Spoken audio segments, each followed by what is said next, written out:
Terima kasih Anda masih bersama kami di Indonesia Bicara dan selanjutnya narasumber kami sudah hadir lewat sambungan live Zoom, Tauhid Ahmad, Ekonom Indef. Selamat malam Pak Tauhid. Selamat malam Pak David, apa kabar? Baik, luar biasa. Bagaimana sehat Pak? Sehat, sehat, sehat. Alhamdulillah. Baik Pak. Pak, ini saya kalau melihat dari hasil sementara ini deg-degan juga nih Pak. Kalau Pak Tauhid gimana komentarnya nih Ya, dengan kalau hasil sementara? melihat katakanlah berbagai pihak, dua pihak ini menyatakan menang, pada Mhm. dasarnya memang kalau kita pengalaman di kita ataupun beberapa lembaga penyelenggara exit poll, itu nanti angkanya tidak akan jauh berbeda gitu ya, 50-an, 40-an, jadi seperti itu kalau persentase. Tapi memang kan berbeda, ini kan suaranya negara bagian yang tentu perhitungannya agak berbeda. Saya kira mungkin ya nanti malam sudah akan final, banyak lembaga yang lebih cenderung akan memilih satu pihak begitu. Baik. Nah, ini semua menanti-nantikan siapa yang akan menjadi presiden Amerika selanjutnya. Kalau dari pandangan Anda, bagaimana hasil atau pertumbuhan ekonomi Indonesia jika nanti Biden yang menang, Pak? Ya, saya kira ada beberapa hal ya. Saya kira kalau lihat apa namanya Biden menang, saya kira punya potensi pengaruh yang besar terhadap ekonomi kita ketimbang Trump ya. Ini dilihat dari eh, ke- posisi daripada kebijakan Biden yang lebih soft menghadapi perang dagang terhadap Cina begitu. Ini jadi ketika perang dagang terhadap Cina, maka kita juga punya pengaruh yang besar terhadap ekonomi kita. Kalau misalnya terlalu ketat dengan Cina, otomatis peluang pasar kita ke Cina juga semakin lemah dan memang banyak produk yang kemudian dimanfaatkan oleh Cina untuk ekspor lagi ke Amerika. Saya Apa kira itu. indikator bahwa Biden akan melonggarkan perang dagang dengan Cina? Kalau saya lihat begini, ada dua hal. Sebenarnya ada dua strategi yang berbeda begitu ya. Kalau Trump memang langsung dia berhadapan-hadapan dengan skenario perang tarif dengan China begitu. Sementara Biden itu lebih soft dengan merangkul negara-negara sekutu untuk berusaha katakanlah melawan berbagai kebijakan-kebijakan Cina, terutama berkaitan dengan aspek alih transfer teknologi maupun hak kekayaan intelektual. Jadi itu berbeda dan cara itu yang akan berbeda. Jadi kalau ini langsung berkaitan dengan penurunan tarif dan juga kenaikan tarif terutama di Trump, tapi kalau Biden tidak, dia perangnya tidak di situ. Jadi hak-hak untuk hak kekayaan intelektual, hak alih teknologi dan sebagainya itu yang akan menjadi batu atau senjata Biden untuk nanti berperang melawan Cina. Jadi Dampak berbeda. signifikannya kepada Indonesia dalam Ya, sektor apa ya?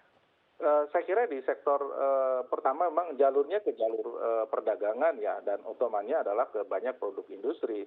Produk-produk industri kita ke China seperti produk setengah jadi untuk elektronik, kemudian juga kayu dan produk kayu, beberapa produk sumber daya alam itu juga digunakan Cina dan itu juga pada akhirnya diekspor kembali ke Amerika. Nah, ini yang saya lihat pola ini sangat berpengaruh. Nah, yang kedua tentu saja saya melihat begini, ketika Trump punya visi bahwa dia membuat katakanlah American First, itu akan berbeda dengan katakanlah apa yang disampaikan dengan oleh Biden ya. Di Presiden Trump ini sendiri dengan situasi sekarang mencoba melihat bahwa kebutuhan kebutuhan tenaga kerja dan sebagainya termasuk investasi coba mengoptimalkan sumber daya yang ada di Amerika begitu. Sementara kalau kita lihat Biden lebih kepada visinya bagaimana agar katakanlah industri, kemudian daya saing, kemudian infrastruktur dan lead bank yang digunakan itu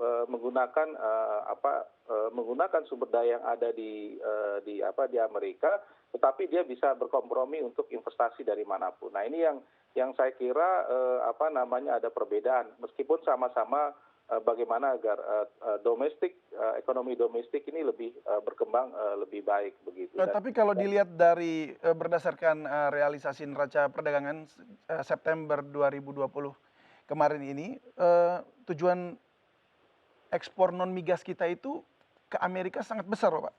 Ya, betul. 1,69 miliar dolar Amerika Serikat hanya kalah dari Cina dan Singapura. Jadi sebenarnya Trump ini telah membawa hal yang baik juga bagi pertumbuhan ekonomi Indonesia. Ya, kalau saya lihat begini, betul kalau lihat dari data untuk ekspor migas begitu ya. Tapi bahkan sebenarnya ini, kalau kita lihat sebelum Trump sendiri itu terpilih, sebenarnya kita sudah surplus dengan katakanlah Amerika secara total, bahkan 2015 sendiri itu kita sudah surplus sekitar 8,6 miliar US dollar dan tidak jauh berbeda di angka 2019 yang 8,58 miliar US dollar. Jadi sebenarnya kita relatif positif begitu dari sisi surplus, dan kalau kita lihat Cuma bahkan pada saat itu kan belum ada COVID-19, Pak.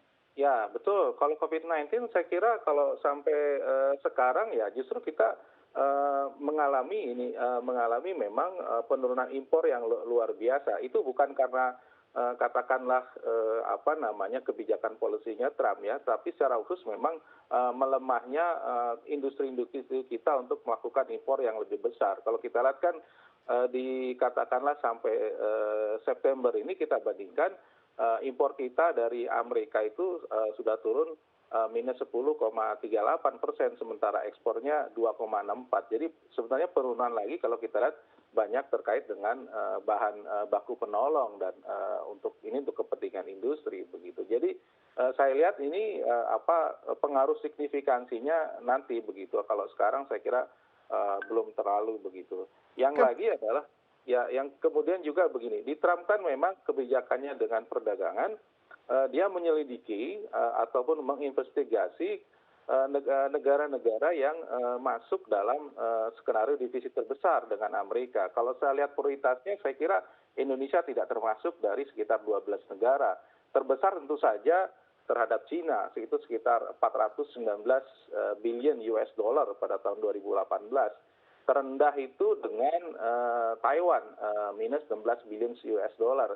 Jadi kita baru 8, jadi masih jauh lah dari katakanlah menjadi negara yang spesifik untuk ditelusuri perjanjian perdagangannya lebih dalam, meskipun tentu saja punya peluang begitu. Nah, untuk negara tetangga kita yang justru besar itu dengan Amerika adalah Vietnam, itu sekitar minus 40 billion US dollar, kemudian Malaysia 27, dan Thailand minus 19. Jadi kalau kita bandingkan negara-negara tetangga kita ya intinya kita kalah bersaing dengan negara tetangga kita untuk masuk pasar ekspor di Amerika begitu. Jika Biden nanti menang, apakah pertumbuhan ekonomi dari sisi ekspor impor dan neraca perdagangan kita akan mengalami pertumbuhan begitu? Dengan Ya, kebijakan-kebijakannya yang kelihatannya akan melonggarkan atau menghilangkan yang namanya trade war, terus kemudian mungkin juga dengan dia menaikkan pajak di perusahaan-perusahaan di Amerika. ya saya lihat kalau dari sisi perdagangan saya kira punya harapan lebih baik ya, karena kan perang dagang kalau kita lihat banyak simulasi itu akan menurunkan tensi perdagangan secara global, bisa katakan ada yang 5%, ada yang 10%. Ketika permintaan barang dan jasa dua negara itu katakanlah berkurang, itu akan membuat global value chain di produk-produk dari negara turunannya itu akan juga berkurang. Jadi ketika Biden mengatakan dia tidak terlalu intens soal perang dagang dengan skema tarif yang lebih tinggi, maka itu sudah membuat negara-negara yang katakanlah terdampak dengan perang dagang sudah bernapas lega gitu, karena ini juga satu hal yang kurang baik bagi situasi katakanlah perdagangan dunia begitu. Tapi apakah serta-merta investasi akan masuk gitu ke pasar Indonesia? Ya, kalau investasi saya kira ceritanya lain ini. Kalau kita lihat investasi, kalau kita lihat data dari BKPM, sebenarnya investasi katakanlah Amerika di kita itu tidak termasuk di Big Five ya. Di Big Five kita justru adalah Singapura 34,4%, Tiongkok 17,9%, Hong Kong itu 13,2, Jepang 8,9, Malaysia 5,9. Jadi kalau kita lihat investornya justru berasal dari luar Amerika yang jauh lebih banyak begitu. Jadi masih relatif kecil dengan negara-negara tetangga kita yang punya investasi di kita gitu. Tapi memang kalau kita lihat dengan katakanlah kebijakan geopolitik yang berubah, saya kira memang mau tidak mau ya katakanlah Amerika akan berupaya agar bisa merangkul negara-negara katakanlah di Asia Tenggara untuk bisa meningkatkan kerjasama ekonomi ke depannya begitu. Baik Pak Ahmad, kita akan masih berbincang lagi, namun kita akan sambung setelah jeda berikut ini. Tetaplah bersama kami pemirsa dalam Indonesia Bicara.